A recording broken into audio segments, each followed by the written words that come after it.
All right, grab your coffee, get jacked up. It's time for another episode of The Block Talk. This one is brought to you by First Trust Home Loans, where they do a home loan, but First Trust. This week, my guest is Warwick Sabin. I'm so honored to have you on The Block Talk and excited to hear your story. So let's start out with a little bit about you. Where are you from, and what made you decide I'm going to run for the mayor of Little Rock? Well, I grew up in New York, actually, but I came down to Arkansas for college when I was 17 years old up at Fayetteville. And, we could talk a lot about that, but, I ended up in Little Rock back in 2002. So I've been here for about 16 and a half years.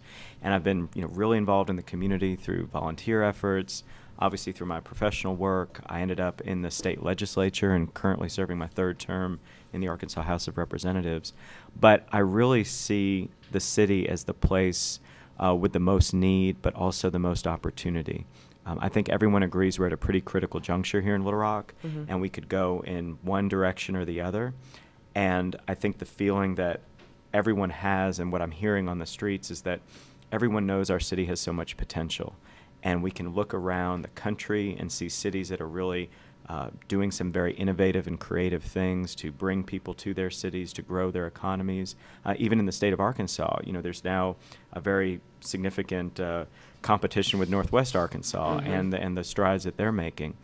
And we see that potential here, but we really haven't had the leadership to, first of all, listen to everybody in the city, include them in the decision making, set a vision, and really execute a plan to make the most of the opportunity we have. And so I got into public service to make a difference. Right. I think Little Rock is the place where that needs to happen the most, and that's why I decided to run for mayor. Yeah, well, that sounds good. And you said the word innovation, which is kind of a trigger word when you say it, because you did found the Innovation Hub. Is that correct? That's correct. So tell me where that vision and dream kind of came to play and how your story relates to why you did that. Sure. Well, thanks for asking about that. When I started the Innovation Hub, nobody really understood what I was trying to do, but it's related to what I just said. It's the fact that in every major metropolitan area in the United States, basically there are these resources available for people who want to start a new business, right. Who want to invent a new product, who want to get access to technology, either to gain new skills so they can get a better job or to do something for themselves. And we didn't have any of that here in Central Arkansas. We never had what's called a makerspace, right, to allow people to get in and get access to high-tech equipment so they could prototype new products, invent new things, again, get access to technology. We didn't have an entrepreneurial co-working space, which are so common in big cities where people can go when they're trying to start a business and get access to financing and other technical assistance that they need. We didn't even have any real art and design studios that, again, bring those communities together. And so I decided I wanted to create that for Central Arkansas.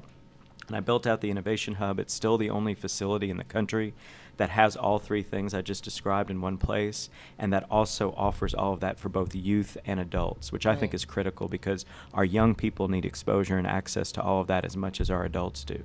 Yeah, they have amazing ideas. Kids have amazing ideas. And my son went on a field trip to the Innovation Hub. That's how I actually figured out about it. So I really liked it. But what it also kind of reminded me of was like a local Shark Tank. Kind of feels like you can go in there and discover what's out there. I mean, if you have some money you want to donate to a small business, you probably just go sit at the Innovation Hub all day, right? And meet these people that come in there. That was the whole idea. I mean, exactly right. And that's you make a good point, too, about, the convening aspect of it. The fact that this is not only where you go when you're trying to start a business, but to your point, it's where investors go when they're looking for the next great thing that they can put money into, and we needed a place for that to come together. Right, and I've seen forums held there too, like for social media companies or something like that, they'll go and they'll hold a workshop and allow business owners to come and learn how to build their presence on social media, or how do they, as a small business, make a big dent in a market like ours.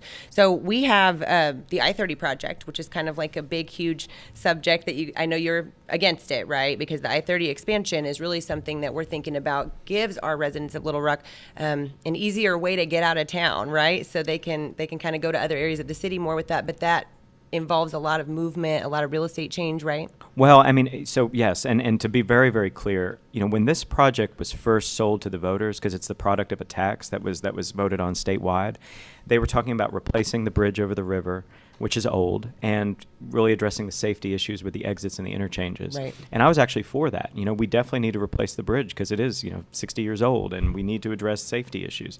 What happened was, after they passed the tax, I went to all of the public meetings for the project, and all of a sudden they started talking about expanding the corridor in downtown Little Rock from 6 lanes to 14 lanes. And I was like, Now, that doesn't seem necessary. I mean, anyone who's been other places understands we don't really have a traffic problem in that corridor. We have rush hour in one direction in the morning and in the other direction in the evening, but otherwise the traffic flows smoothly. We know that cities around the country are removing interstates from their downtowns because they understand how they impede development. They don't create the kind of walkable, bikeable atmosphere that attracts millennials and seniors. In our particular case, it's right between the River Market and East Village, which are two of the most revitalizing areas of our city. We also need to understand this is a 50 or 60-year investment as transportation is evolving and we're going to driverless cars and trucks. Why would we spend almost $1 billion to add more lanes and, in essence, kind of ruin all the progress in downtown just to make it easier for people to go through or to Little Rock? We need to be investing in our city, and we need a mayor who understands all of that and who's willing to fight for the interests of the city. And so I actually took my position back in 2015 before I was even running for mayor, as a state legislator that represents downtown Little Rock. Right. And it meant standing up to the Chamber of Commerce and the Highway Commission. But I feel very passionately about this issue because I think in many ways, it's really about the future of our city and what we prioritize. And we need to be prioritizing our people above, vehicular traffic. And you just brought up a big point for me because I've actually gone down to East Village quite a bit. I like to eat at Cat Heads. I like going down to those events at Heifer International, and there is kind of a bit of a split there. So is that? Yeah, well, and if you think about it, if you walk under that interstate now, I mean, it's pretty big and it's loud and it's dark. Imagine doubling it, and really more than doubling it. You really are creating a physical barrier that's ugly and nasty, and that's going to really impede more development. Right. And we've seen that again in other cities. And if you're really concerned about real estate, which is, I know, your main subject, I mean, all of the people who are down there who either own a business or who have invested in buying condos or other, residential property, they're all totally against this because they went downtown for a certain quality of life. And now they're talking about, in essence, ruining that. And we have to think about Little Rock is really the only true urban area in the state. And our unique value proposition, as we talk about in business, is really the fact that we have, historic properties and density and walkability and bikeability and all that. And in essence, we're talking about ruining the very thing that sets us apart and is one of our biggest assets when it comes to developing a city that's going to compete in the 21st century economy. I always wait for my guest to say the words real estate so then I can move in that direction. Sure. But as soon as you say it, there I go. And so that's my question too. Some comments have been made about just some of the hollower areas of the city and some changes that need to be made in order to bring residents into those neighborhoods, to unboard some of those homes and to build things where there's vacancies. How do you feel about that, and where do you think it plays in as far as your story and what drives you, what makes you passionate about getting those filled? So I don't know if we're going to have enough time for me to go into everything I think on that subject, but I will start and you can cut me off. We need to really be thinking about, how do we create a livable neighborhood? You mean a walkable community, really? Well, that too. I mean, that's actually just one aspect of it. But Right. What I mean is, we have a situation where if you go around Little Rock, it's very obvious that we've invested in certain neighborhoods more than others. I mean, you just need two eyes to see the quality of streets, sidewalks, parks, playgrounds, even drainage issues, to see their huge disparities. And we need to really work on equity. We need to, prioritize development in the areas of most need. But we need to couple that also with helping people understand how they can empower themselves and revitalize their own neighborhoods. Right. As you know, I'm passionate about entrepreneurship because we talked about the Innovation Hub. Mm-hmm. And I think there's a way to go into neighborhoods and help people understand the resources that are available to them to start new businesses. And, there's some innovative things that have happened in other cities like Memphis, where they've made vacant commercial buildings available for people to incubate new small businesses, in essence, sort of a pop-up type situation. And that's literally led to revitalization, but it's revitalization without gentrification because it's the people in the neighborhood starting the businesses and hiring the people. The city, of course, comes behind that with infrastructure improvements. We also could, do a better job of branding and creating identities for neighborhoods and helping them create community events that draw people in from other neighborhoods. So we're creating more sort of interaction in our city. Also, neighborhoods are what help define cities for tourism. I know that when my wife and I travel, we always try to find out, what are the neighborhoods that we should go visit in a particular city? Well, Right. what would you do if you came to Little Rock? I mean, we're not doing a good enough job, I think, of branding, taking advantage of the culture we have. Southwest Little Rock has a huge Latino community. Why aren't we, creating that branding and identity in that area, just as an example? So, I think there are so many things we could be doing. And then, when it comes to abandoned properties, code enforcement, the land bank that we have, totally underutilized services that the city is supposed to be providing, but we've been understaffing it, we've been, underutilizing it. I think you need visionary leadership that prioritizes development of every neighborhood in the city and has a plan for addressing it. And those are some of the things that I would do. And what I understand is that people who are ill-equipped with the resources are oftentimes ill-equipped with the education behind what you need to put something into play like that. So how do you, should you win the race, if you're the mayor and you go down there, how do we teach these people what it takes, all of them in any of these neighborhoods, what it takes to make sure you're doing your part in your neighborhood, make sure that you have the education it takes to go apply for a loan, talk to your mortgage lender officer about what you can afford and what you're able to spend. I mean, is that something that you feel like is a grassroots that needs to start down there in the neighborhood? 100%. And actually, that's what I was referring to at the beginning of my answer to the last question when I talked about going into the neighborhoods and really helping people understand what resources are available to them. Right. Because, my current position is, I run U.S. programs for Winrock International. Mm-hmm. And what we do is a lot of community and economic development work in rural areas. And what we do is we help people understand how they can start and grow small businesses. So, there's all kinds of financing options available. There's SBA loans, there's crowdfunding, there's all kinds of different things that you can access that people don't know about. Then there's technical assistance, workshops where people can learn really the 1, 2, 3s about, how do I start a business? What are the things I need to be thinking about? And some of this seems basic to people who've been exposed to it, but if you've never even thought of yourself as an entrepreneur, Right. you need this access. And so what you said about grassroots and going into the community, that's what I want to do. I think we should be holding these kinds of workshops and forums in every neighborhood just to introduce people to the concept, get them thinking, yes, I can start a business, or yes, here are the steps that you can take to help revitalize your neighborhood and how the city can help you. I did that kind of on my feet. I had to learn how to be an entrepreneur. I had to learn how to build a business. None of that was taught to me in a marketing class or business development class. But what I have found is if you kind of walk through the neighborhoods, you kind of meet people in your community, you can, next thing you know, you're interviewing the mayor, So I think that possibility is everywhere in Little Rock. And all of a sudden we have this huge culture, the craft beer, the new restaurants, the small businesses, and now the schools. It's all about the schools and the school districts and how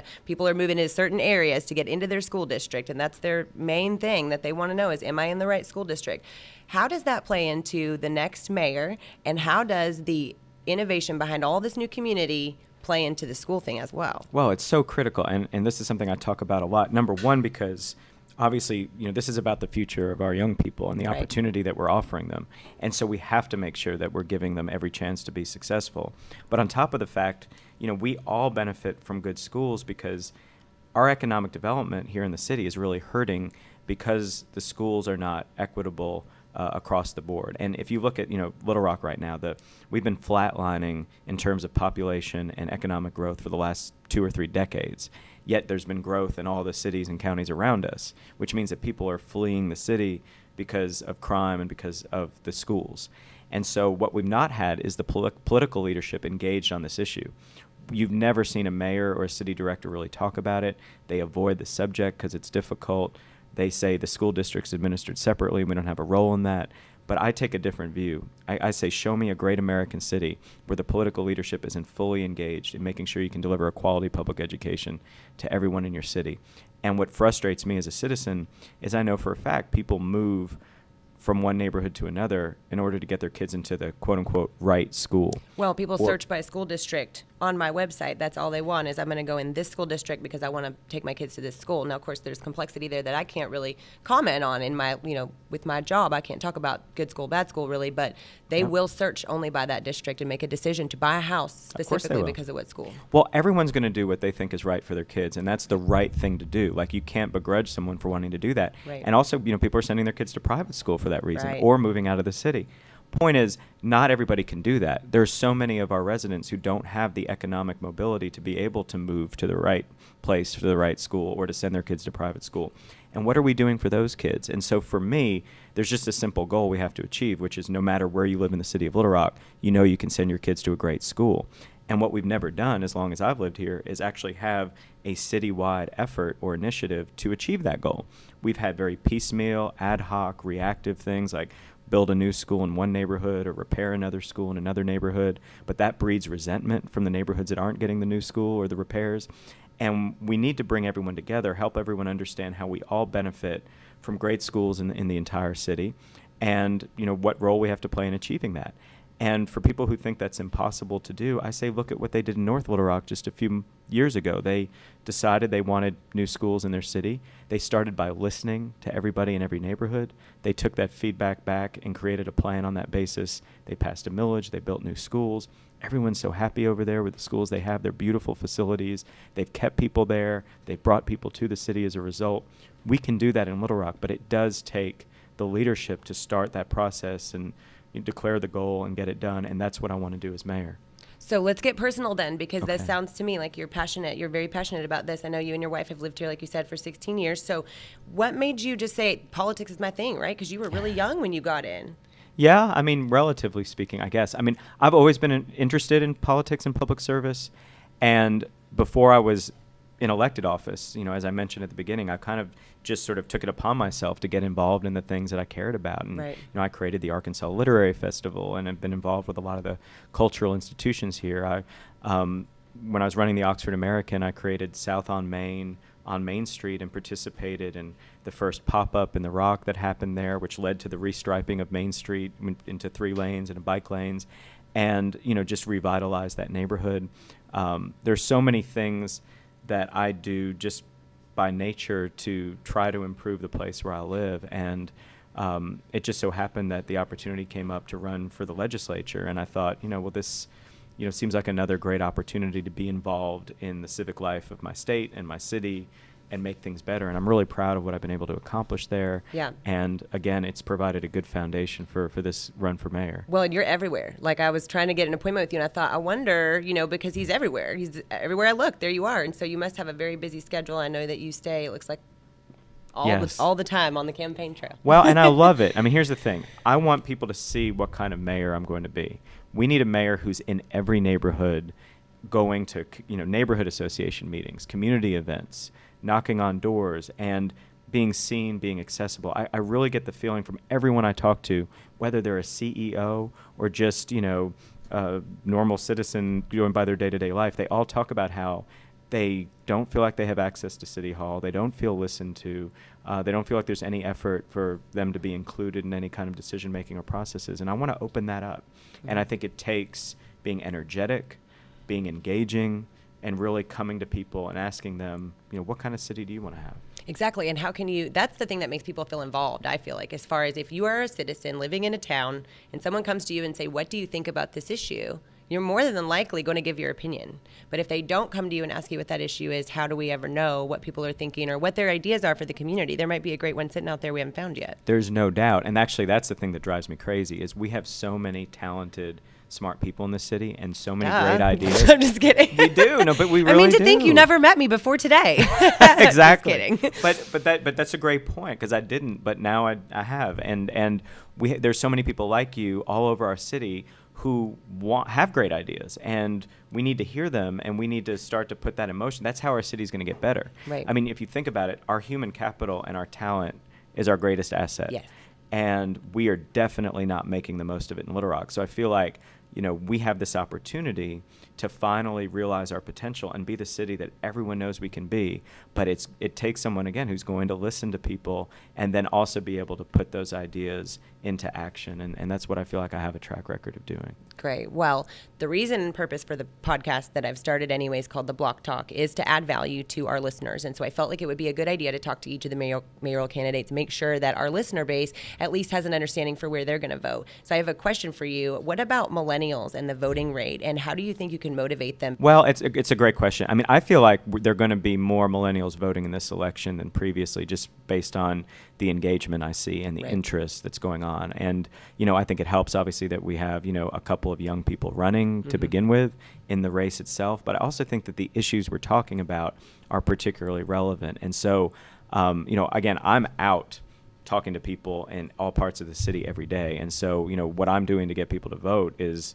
going to them and encouraging them and telling them, if you want to see these things happen, you've got to make your voice heard. And so, my hope is that will, again, lead to more voter turnout, because it will, I think, determine the outcome of the race, whether we maintain the status quo and just have the same old, or we really have bold, innovative, creative leadership that engages the entire city.